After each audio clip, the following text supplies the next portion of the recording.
Okay, Be'ezat Hashem, Na'aseh v'Natzliach. I want to welcome you to another episode of TEFILLAH 101 as we continue our learning of Birkot HaShachar.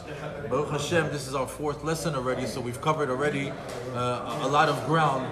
But now, besides what we've learned, it's always good to review. Anything with learning is always better when it's reviewed. So what I like to do is, even though that we learned certain concepts before, I would like to go back and show you how I can add another layer. You know why? You went up a notch already. What I taught you already, you already know. What we shared already, you already know. What I'm about to share with you, you already have the base for it that will allow you to take it to the next level. So let's get started. It's going to be very difficult with all this noise, but we'll try to anyways. We already learned the importance of netilah. The netilah of getting the hands ready before using the body, before saying Hashem's name. It's not to the point of cleanliness. It's not about being a clean person, even though it has to do with hygiene, but it also has to do that the hands are spiritually ready to perform mitzvot. We have to get the tumah off of our hands in order that we can perform spiritual tasks. So one of the things that we learned in depth was about the washing of the hands. Then we went into Modeani, which is the only beracha, or you can say not beracha, but the only thing that you can say early in the morning without the netilat yadayim. Only Modeani you could say as soon as you wake up. Then you have to go wash your hands, and then of course we had Asher Yatzar and Elokai. What do you say about Asher Yatzar? Asher Yatzar is the thing that turns on the engine for the body. Elokai is the beracha that turns on the engine for the neshama. And then we start with Birkot HaShachar. And then we said, just in the last lesson, we learned about the sechvi. That we said, what's the sechvi? The sechvi can either be a tarnegol, a rooster that has the technology built into it to wake you up at the crack of dawn, or we have other opinions that we said it's the moach, it's the liv. So we see that we have the differentiation between the words. That before that we would even think that it's just the rooster that has the ability to wake me up. But in reality, is actually the mind that allows you to choose between the good and the bad. We continue to Pokach Hivrim, which opens up the eyes of the blind. Matir Asurim, freeing the imprisoned. And even though that this is what we covered up until now, I want to give you another layer before we start tonight's lesson. For example, let's go back to the netilah. Netilah there's more to it. You know, even if you open up Yalkut Yosef, which is everything is written down in layman's terms so we can understand it. Yalkut Yosef has an entire krach, close to 400 or 500 pages just on netilat yadayim. What could he possibly tell us about just washing hands? You think it's just past of 1, 2, 3, 4, 5, 6, we're done and we're out. But there's so much to it. There's so much to it. So just because we're already on the subject, I want to take advantage of the opportunity to give it another layer. So we spoke about doing the netilah b'sirugim. What's sirugim? That you have to, pick up with the right hand, pass it to the left, and do 1, 2, 3, 4, 5, 6, in order that the tum'ah should leave the hands from sleeping overnight, because we are 1/60th dead overnight. So to get that tum'ah off of our body, we do b'sirugim. However, that same method of netilah is also used for other things, such as going to the bathroom, after you touch your feet, after you scratch your head, after you touch your sweat, after you touch underneath your clothes, if you touch your body, if you touch your shoes, after relations. Every time you go through any one of those processes, what do you have to do? You take a cup and you do the netilah in order to get your hands clean. No. Well, a bathroom, yes. Everything else, no. Everything is just to get your hands clean. The other time that we do netilat yadayim and with a bracha is before we eat bread. And over there it's different. Over there we pass the cup from the right to the left, and we do 1, 2, 3 on the right, 1, 2, 3 on the left, and now you know all the different possibilities that are possible for netilat yadayim, even though there's some other ones that can be used as a mikveh. There's if you ever don't have a chance to do a mikveh, there's a special way that the Bnei Sephardim shares of how you can take a cup and do a mikveh with your hands. That you could do 20 times b'sirugin, 1, 2, 3, 4, 5, 6, 7, 8, 9, 10, all the way to 20, and then you do 10 to the right, 10 to the left. It's like you did a mikveh. That's if you're completely anus, couldn't do it, too late. You want to do it, Shabbat morning before going to shul, whatever it is. You feel that you need to have a TEFILLAH. The Bnei Ish Chai shares that with us. Huh? Yeah. Sirugin, 20 in Sirugin, and 10 on the right, 10 on the left. Now, even though that this is the way we rush, now I'm going to teach you how to wash your hands like a Kabbalist. How do the Kabbalists do it? They put it down, No. First things first is they never let their elbows pass their body. Don't ask me for the reasoning. I'm just going to show you. Okay? But they don't let the elbows pass. The elbows are tucked into the body. The hand, the right, is over the left. Almost like a cup. Why? Chesed is over din. Kindness is over judgment. And then you say, Baruch Atah Hashem, Elokeinu melech haolam, asher kisham tzam tzivanu al netilat yadayim, and you lift up your hands, but not past the hairline. Why? Hair is considered din. Because hair is considered din, judgment, then we don't wash up, then we don't lift the hands above our din.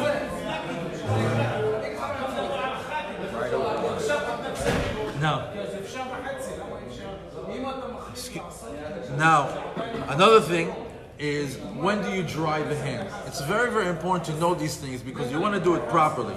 The truth of the matter is that once your hands are wet, that's when it's al netilat yadayim, you're doing it. Once they're dry, the job is done. So you don't dry your hands before the beracha. Now you think that you figured it out. You can do it like a Kabbalist, right? You tuck it in, hand right over left, the hands are still wet. You come to dry your hands. There's a problem here. Because if the water goes down on your hands, that means the water that purified you now is going back down, and it's going to have impurities on it. You have to wash your hands again. That's why if you notice a lot of places, or a lot of rabbis in their home, they have a towel hanging right by their sink. Why? Because as soon as they finish, what do? They just turn to the towel and they dry their hand. Because if you put your hands down, you have to do it again. So you have to make sure that the waters don't drip down on your hands again and go straight to. Now,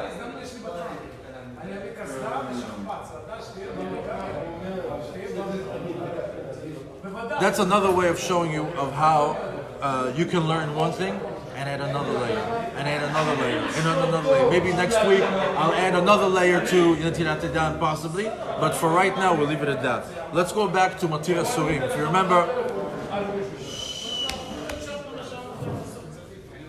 let's go back to Matir Asurim. If you remember last week we spoke about freeing the imprisoned. And we said that the body is physically locked down at night while the Shema is reporting at night. And the use of the hands and the feet is limited. So when we wake up and stretch our hands and we appreciate the working body that has been jailed at night, Baruch Atah Hashem, Matir Asurim, you thank for being free, right? Now, another layer that we learn is that it frees the imprisoned. What does it mean that it frees the one that has been in prison? You should know that up until the age of 13, you only have Yetzer Hara inside of you. There is no Yetzer Tov. The first 13 years, it's all Yetzer Hara inside the body, right? Yetzer Tov comes only when you're 13 on the day of your bar mitzvah. So when you say Matir Asurim, what is it? I was jailed with this guy over here for 13 years. You freed me. At least I have not Yetzer Tov with me, or I have a chance. So we have over here also that kavanah that we were imprisoned with him for 13 years and we're still recovering from that. And for 13 years we had a cellmate, you can say, and now we're freeing ourselves from that. Also, we spoke about having a physical prison. You know, some people are drug addicts, some people are overweight, some people have mental issues. They are imprisoned in their own body. Everybody sometimes they pray to what? To get out of their physical prison. And there are other prisons. Sometimes relationships are prisons. Sometimes, like I said, cellular contracts are prisons. So a lot of different countries, a lot of partnerships and business are prisons. So you say, you want to pray for what? Matir Asurim, free me from the confinement that I'm in. But now on a deeper level, to add another layer to what we learned already previously, you should know that your neshama, welcome, that your neshama is yours forever. And should you get it right, you get to go to Olam Haba, you get to go to Gan Eden. Should you get it wrong, you have to come back down and fix it. It's called a Gilgul. A Gilgul means, as a human being, you can come back 3 times as a human being. After 3 times as a human being, you get downgraded a notch, and you come back as an animal.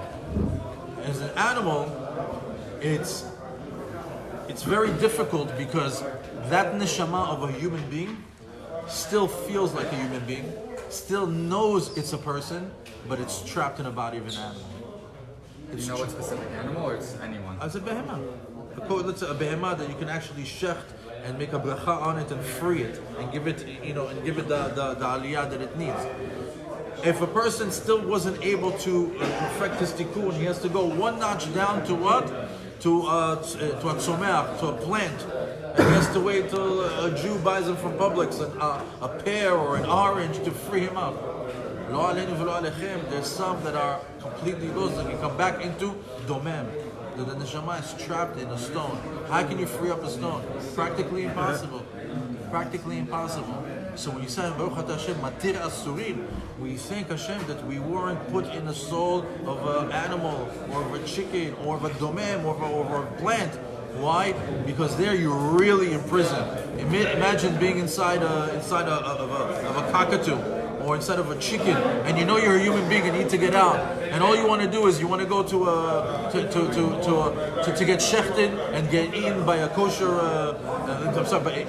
be eaten by a Jew, so you can make the bracha on you, so the tikkun can go for you, so you can move up another notch to be an animal, and then go through it again, and move up another notch an animal to see if to a human being to maybe get your tikkun. God forbid, we don't want to. None of us want to go through these tikkunim, but just understand that the world works like this. So when you say Baruch Ata Hashem Matir Asurim, what's Matir Asurim? Be thankful that you're in a human body and that you're moving. It could be something else. Now that we added a few layers to our previous lesson, let's get started with today's lesson. Today's lesson is going to be about the next 3 berachot. Like I said, we'll do 3 berachot at a time. It's short, sweet, to the point, and we can remember it and we can apply it. Even though that we can do the entire lesson, but it's good to have it in tidbits. So like that later on, when we want to review it, we want to remember, it's a lot easier. So the next beracha after Matir Asurim, after freeing the imprisoned, is Baruch Ata Hashem Elokeinu Haolam Zokef Kefufim. What's Zokef Kefufim? Somebody who's kafuf is someone who's bent over, and you're saying Hashem Zokef Kefufim. What is Zokef Kefufim? When you're in bed, what do you look like? You look like you're on all fours. You're laying down. When you stand up, you're stretching up, and you're actually erecting your body, and you're Zokef Kefufim. You were bent over, and now you're erect. So that is the bracha that you are thanking. Why? Let's put it on simple terms. Ever wake up with a backache? And you can't stand up straight? Ever wake up completely tired from hard physical work and you can't stand up straight, you're all sore? Or if you ever, there's some people that have chronic diseases that cannot strain out their bodies, whether it's a leg, whether it's an arm, whether it's a full body. If Hashem granted you or blessed you with a body that can stand up erect, say thank you. Again, a lot of these berachot are about appreciation of what Hashem has given you, and now we're going step by step. Later on, we'll see how they tie into each other and what's the relevance of the order of one another. But right here, right now, Hashem wants you to, the Chachamim wants you to appreciate what? A working body. Not only a working body, but a body that can stand up straight. That's Zokef Kefufim. But that's on a pshat level. On a different level, if you ever see a person hunched down with his head low, typically it means what? They're depressed, or they're defeated, or they're embarrassed. Anybody who's had their head down, that's what they say, keep your head up. What's keep your head up? Zokef kefufim. They're telling you to keep your head up because when you're down, it shows, your body language shows that you're depressed, defeated, embarrassed. It's body language that speaks. So when we say Baruch Ata Hashem Zokef Kefufim, what do we say? Hashem, uplift the depressed, uplift the embarrassed, uplift the defeated, lift them up. It's a brand new day. You know, when people wake up in the morning, what do they want? Today it's going to change. Today is going to be better. So if the guy's already walking out of bed with that attitude, Baruch Ata Hashem Zokef Kefufim, please Hashem, let me walk upright in public. Let me not feel embarrassed. Let me not feel depressed. Let me feel not defeated. Let me feel a success throughout my day. Zokef Kefufim, give me that attitude. Give me that desire, that will. Not only that, sometimes people go through financial struggles. And when they go through financial struggles, you know, they feel defeated again. So what's Zokef Kefufim? Hashem, lift me up financially. Lift me up where I don't have to feel embarrassed. Lift me up where I don't have to feel shy. That when I go out to dinner, I can pick up a tab. That when I go out with my friends, I can have my own money. When my wife asks me for something, I can purchase it for her. When my kid wants a toy, I can, Hashem, Zokef Kefufim, I don't want to be in a constriction where I don't have money. Please, uplift me. As a matter of fact, if you want to, you can plug in any life difficulty over here. Any life difficulty that you might have, Hashem, Zokef Kefufim, lift me up. Now, on even a deeper level, just because it's very connected to the time and day that we live in, if you notice, there's anti-Semitism is rampant right now. You know, like all the nations like to pick on the Jews. Oh, the weak nation that doesn't fight back. Not Israel. Israel has learned to stand for itself. But everywhere around the world, you know, we always have this stigma that everybody can push us around, and all we want to do is peace, and we're not fighters, and we, you know. So what happens? You know, we say Zokef Kefufim. Hashem, uplift us from amongst the nations. How long are they going to put us down, pick on us, anti-Semitism? Hashem, Zokef Kefufim, meaning all of Am Yisrael. Let them stand up straight already and be proud to be a Jew. Not scared from anti-Semitism, from hatred, from wars, from missiles, from all these threats from around the world. Hashem, Zokef Kefufim, not just for us, for Am Yisrael in general.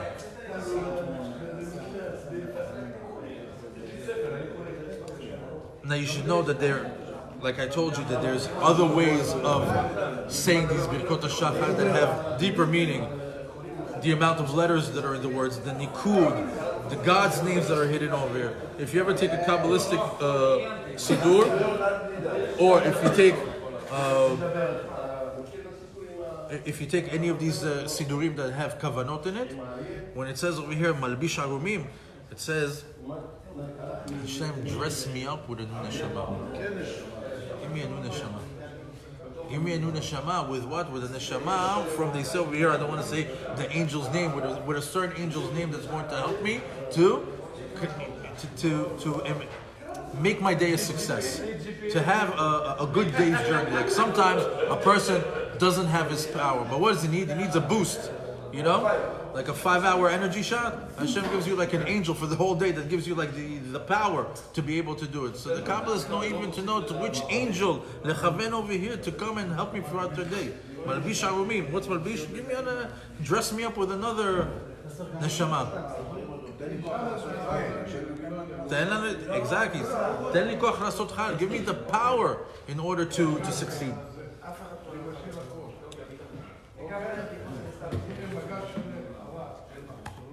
The next one is Baruch Ata Hashem Elokeinu Melech Haolam Hanoten Layaev Koach. So, a little bit of introduction to this beracha. This beracha is not mentioned in the Gemara. If you remember in our previous lesson, we said that there was an order to Birkot HaShachar in Gemara, in Masechet Brachot it gave. And the way that it was given is the way the person woke up according to each action he did it.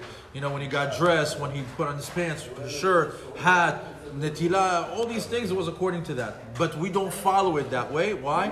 Because they knew how to keep their hands clean overnight and they could say Hashem's name as soon as they woke up. We don't, because we have Yadayim Askaniyot, that they touch the body while we're sleeping. So because of that, we have to first do what? Netilah, and then say all the berachot. So we have a different order from the Gemara. So this particular beracha, Hanoten Layav Koach, is not found in the Gemara. And as a matter of fact, Maran, Bet Yosef from the Shulchan Aruch, says to not say this beracha. The Arizal says to say this beracha. In the Geonim are rabbis that were after the Talmudic period, meaning after the Gemara. There's another period of rabbis called the Geonim, and they instituted that we should say this bracha. Why? Because they said Tashit Koach Yoredet La'olam. There's going to be a weakness of spirituality that comes into this world, and we need this beracha. In other words, they already foresaw that the spiritual levels that they were reaching in the Talmudic times, and before that, let's say the time of the kings and the prophets, and before that, the time of Moshe Rabbeinu, and so on, were on such a high level, and it was just deteriorating, and they said, because it's going to continue, because Tishat Koach Yoredet La'olam, the weakness is coming into this world, they said that the rabbis instituted that we should say Hanoten Layav Koach, the one that gives power to the weak, that Hashem gives power to the weak. So Layav, isn't that mean tired? Layav Koach. Layav, Ayev, Ani Ayev, Layav, he is tired. That's the conjugation of the word. Ani Ayev, who Ayev, Hanoten Layav, the tired, the weak, the tired, Koach. And again, the reason why they said it is because the generation is going to get weaker and weaker, and they will need the power to deal with life's challenges. They're going to need this power because life is not going to get easy on a spiritual level. They need power to survive, right? So on a pshat level, let's dissect this beracha. What is it? Hanoten layav koach. Okay, physically, we get recharged. I mean, think about it. What a beautiful thing. At the end of every day, you go to bed tired. You used up all your energy. If your body had a battery indicator on it, you'd be on yellow, what is it, energy saver, 7%, low power mode. Like, I'm almost done, right? Some of us are even complete, like on 1%. You wake up, full bars, 5 bars, 100%, fully charged, all green. That in itself is amazing. That in itself is an amazing feat, that the body has the technology within it to recharge itself and have strength for another 16, 18 hours worth of living until it recharges again. The fact that we can actually sleep and repair our body and rejuvenate our body, it's an incredible thing. Without plugging in, without anything, the body is just working on its own. You always have to, have to appreciate the beauty of the simple things in life, like your body, like your fingers, your hands, your eyes, the fact that you're walking, the fact that you go to sleep and you wake up with power. I mean, it sounds so simple, but it's absolutely amazing. It's a miracle, but because it's a miracle hidden in the teva, it's in nature. It's normal. It's routine. Of course, everybody who goes to sleep and wakes up with power. Oh, really? Really? It's the greatest miracle to ever be, the human body. And it's a free gift to you. Hashem gives you, it's like Hashem gives you like a vehicle, the best vehicle that's in the world, as a free gift, right? The best vehicle nowadays is what? The Rolls Royce Phantom, right? 300,000, 400,000. Hashem tells you, I'm going to give you a $10 million, $100 million Bugatti as a body. Go. You're going to have vision. You're going to be able to walk and behold this stuff. It's an autonomous car. Yeah. Price. Heart start beating. For the life of the person. Exactly. It's incredible. Amazing point. Imagine something that never stops. You have organs that never stop. So you have to be appreciative of that. And then we go to sleep exhausted and we wake up recharged. Now, on a different layer of understanding this, not on a physical but on a spiritual, Hanoten layav koach is to the spiritually tired. You know, there's people that are born from, they're born religious. You know what it means? They've been keeping Shabbat since birth. They've been eating kosher since birth. They've been doing Torah, mitzvot, maasim tovim since birth. It's already bland to them. You understand? They've been on the right thing. It's not like they tasted something else. They've been eating steak for 100 years, non-stop. So what happens? You get into robotic mode. You get into a mode where all you're doing is already on auto. There's no kavanah, there's no emotions, there's no feelings. You're not motivated. So over here it says, "Hanoten layayev koach." The guy is spiritually tired from being from all his life. Give me the power to feel motivated, excited about the religion again. That's what you say. The Baalei Tshuva. The Baalei Tshuva, you see them, they come. Wow, every bracha, Baruch, Ata. The guy is screaming to the heavens, Shakoni Abid Baruch. You think like, what's going on? The guy is shaking in shul like never before. Like, wow, how come I can't get like that? The guy just joined the club last week. Why? They got the fire, right? But so we have to pray for that fire. I'm spiritually tired. Give me that power to feel motivated, to feel that I want to pray like that I want to learn like that, to want to be motivated, that every bracha, yes, I want to be that guy, right? That excitement that sometimes dissipates when you're in it for so long. So I'm telling you, I have koach for the ultra frum, but also the Baal Teshuvah. The Baal Teshuvah, a lot of them are what do you call those? Sprinklers? Not sprinklers. What do you call them? Sparklers. You ever see a sparkler? You know what's a sparkler? It lights up. They go out. And so beautiful. You can't stop looking at it, right? In shul, he's like, oh my God, look at this guy. 2 weeks later, he's not there. What happened? What happened? He fizzled out. A lot of people catch the fire. They're there. They feel connected, but then they fizzle out. So the Baal Tshuva has to pray also. Listen, I don't know what happened. I was just there 2 weeks ago. I want to keep going. Give me the power to keep going. Why? Because you need the power to keep going. You need to be, Torah, it's, unless you're really, really introduced to it in a way where it's fun, not fun, that it's exciting and it's relevant and digestible. And not exactly, and that you can actually enjoy living it, which is right now is a little bit not there. It's not out there that way. Only for the people that really know it are doing it. But everybody else, we got a very, we need what do you call it? A marketing firm to do some spin on the rep of the Torah. It's bland, it's boring, it weighs you down. It's so not that. It's not any of that. It's so much more. It's amazing than anything else that's in the world. People just don't know it that way. So when you tell that, let me still have the power to be able to feel the way that I feel when I started and to keep going in that. Now, also, you could imagine anybody who's a practicing Jew, you gotta wake up early for minyan. Okay, that's first thing. As soon as you open up your eyes, prayer. After that, you gotta have, you need right after prayer. Oh, Chokei said, get in here and learn. Not learning? Okay, in the car learn. Okay, no, you go to work. Oh, the whole time at work, am I doing everything according? Is this kosher? Am I doing business honestly? Is what I'm doing the right way, the Jewish way? Like the whole day you're preoccupied with the Jewish way of living life. And then after that you have, what is it? Wednesday, we need to start shopping for Shabbat. And after, the whole race to the finish up until Shabbat, Chagim, all these other fasts, all these different, you're completely engulfed. Like if religion was a client, it would be like, it's taking over my life. I got to drop this client. It's taking all my time. But in reality, the religion forms our life. Every single day, every single thing that we're doing actually helps us connect more and more to HaKadosh Baruch Hu. So if you're not doing it the right way, and if you're not motivated, if you're not connected, and if you don't see the sweetness of the Torah and the beauty of the Torah, you get tired. You get tired. There's all these lists of things that you have to do. So over here what you say, Hanoten layayev koach, and you have to be real with yourself. You wake up in the morning and say, I'm not in the mood to pray.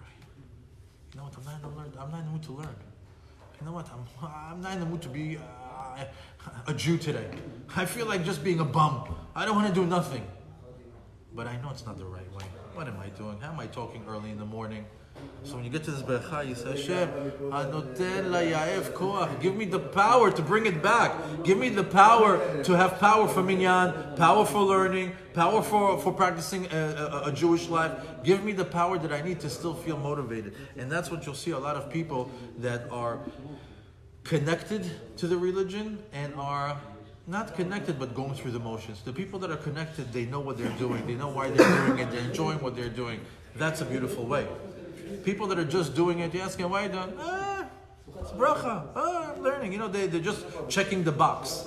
You know, when people just come to check the box, like there's a lot of kids that go to school, what do they do? I went to school. What did you learn? Oh, no. It's the same thing with religion. You came to you're practicing the religion. What is it about? I don't know. What did you do? I made a bracha. Well, Hashem says, Moshe said, you have to live and feel the Torah.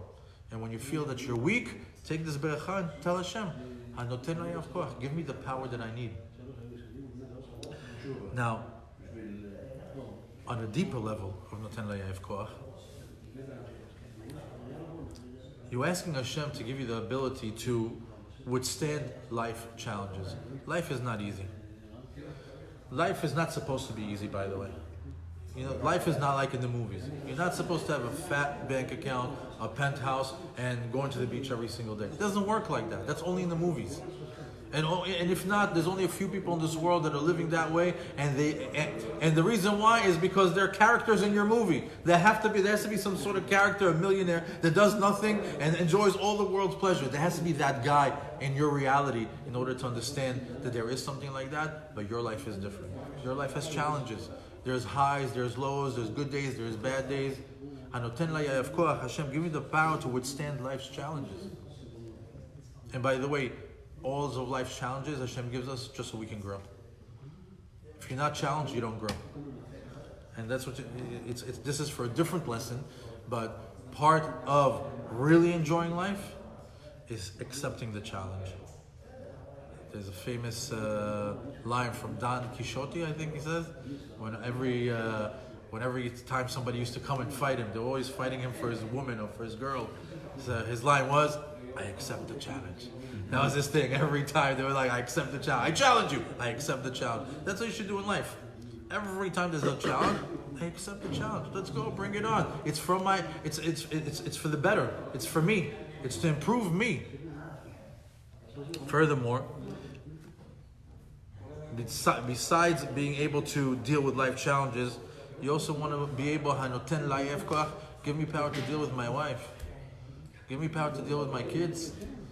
Give me power to deal with the bills that are never ending. Give me power to deal with health issues. Give me the power to deal with my next door neighbor. Give me the power to deal with my friend that I'm not getting along with. This co-worker that's up my With your in-laws. with your in-laws, whatever it is.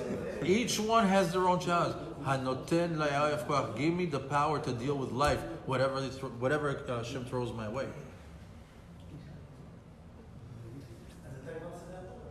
On a deeper level, again, only because we discussed about Am Yisrael, that we said Zokef Kefufim, uplift the Jewish nation. We said, Hashem, uplift the Jewish nation. It's also over here, Hanoten layav koach, give the Jews the power to withstand Galut. We've been in Galut for 2,000 years. As Olam HaSheker, when the world of lies, everything that we believe is completely opposite in the world. It's amazing. Like, we come here, this is the truth. You go out there, it's all opposite. It's like mind-blowing. How do you do it? How do you go into a world that everything is opposite from what you believe? You do it, and the whole time, what? Hashem, we're waiting for you, we want Mashiach. Where's Mashiach? Oh, thousands and thousands of years. A Jew can get spiritually tired being in Galut, waiting for Mashiach. So Noten layav koach, give us as a nation the power to still hold on. And Baruch Hashem, we're still holding on. Still holding on for Mashiach, for the ultimate Geulah that we're all waiting for. And Noten layav koach is also collectively, not just individually.